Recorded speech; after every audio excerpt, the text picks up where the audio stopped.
मकसद नहीं था, सेक्सुअल परवर्सन मकसद नहीं था। हो सकता है कि ये बेचारा डॉक्टर को कुछ यहाँ संदीप घोष की नेतृत्व में आरजीकर हॉस्पिटल में जो कुछ बाकी काम किया जाता है, जिसका आरोप लगाया जा रहा है कि डेड बॉडी बेचना या जो मेडिकल वेस्टेज है वो मेडिकल वेस्टेज बेचना, ये सारे चीजों के बारे में शायद पीड़िता को पता चल गया था, क्योंकि जिस तरह से बर्बर तरीका अपनाया गया था इनको मर्डर करने के लिए, सीबीआई को पहले से ही लगने लगा था कि ये सिर्फ सेक्सुअल परवर्सन के लिए नहीं हो सकता है, शायद इसके पीछे और कोई कारण है। और शायद इसी जगह पे संदीप घोष के बारे में आज सीबीआई को कुछ ब्रेक थ्रू मिला है और इसीलिए उनको अरेस्ट किया गया। असीम, इतने घंटों की पूछताछ के बाद उन्हें गिरफ्तार कर लिया गया संदीप घोष को। अब आगे सीबीआई का रुख क्या होगा प्रसेनजीत? देखिए असीम, ये शायद सीबीआई की पूछताछ के इतिहास में मुझे पता नहीं, लेकिन पूछताछ लगातार 18 दिन, एक दिन 12 से 16 घंटा, तो आपको हमें इसका हिसाब लगाना पड़ेगा 150 घंटे के आसपास।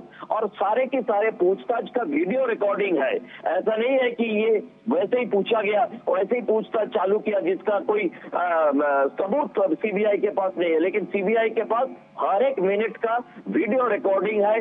पॉलीग्राफ का जो टेस्ट है, पॉलीग्राफ टेस्ट का सारे रिकॉर्डिंग है और काफी सारे दस्तावेज। कई बार पीड़िता के माँ बाप के साथ सीबीआई ने बात किया है, वहां पर उनके घर जाके, फिर आरजीकर हॉस्पिटल में पहुंच के, फिर अलग अलग जगह पे छापेमारी करके, तो जो दस्तावेज और सबूत इकट्ठे, क्योंकि देखिए पहले से ही आरोप ये लगा था कि कोलकाता पुलिस और संदीप घोष ये दोनों मिलकर किसी ऊपर से इन लोगों को ऑर्डर दिया गया था, जिससे जैसे हम टेररिस्ट एक्टिविटी में आका के बारे में बात करते हैं, हो सकता है कि किसी आका की तरफ से इनको निर्देश दिया गया था कि वहां पे जो कुछ भी सबूत है, हम आपको पता है कि जो सेमिनार हॉल में पूरा सब कुछ हुआ था बोल के बताया जाता था, वहां पे तोड़ फोड़ किया गया है।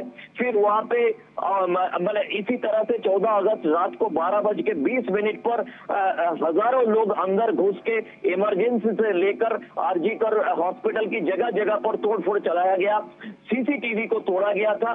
तो अलग अलग तरीके से किसी आका ने यहाँ पे जो सबूत है उस सबूत मिटाने की काम और निर्देश इन संदीप घोष और कोलकाता पुलिस को दिया है। ये आरोप डॉक्टर की तरफ से है, समाज की तरफ से है, हर एक इंसान की तरफ से है। इसमें ना कोई राजनीति है, ना कोई जात है, ना कोई धर्म है। तो आज इसी जगह पे शायद जो हमें पता चला कि सीबीआई को किसी ब्रेक थ्रू मिले हैं। अब आगे नेचुरली कल सुबह संदीप घोष को कोर्ट में प्रोड्यूस करना पड़ेगा और प्रोड्यूस करने के बाद हिरासत मांगा जाएगा संदीप घोष का। और उसके बाद ये भी आपको हमें पता याद रहना चाहिए कि 5 तारीख सुप्रीम कोर्ट के सामने इस सारे डेवलपमेंट का रिपोर्ट सीबीआई की तरफ से देना पड़ेगा, क्योंकि ये सारे की सारे जो तहकीकात है ये अदालत की निगरानी में है। बिल्कुल, तो बहुत ही विभत्स घटना जो हुई थी बंगाल में, एक ट्रेनिंग डॉक्टर के साथ रेप और फिर ब्रूटली उसकी हत्या कर दी गई थी।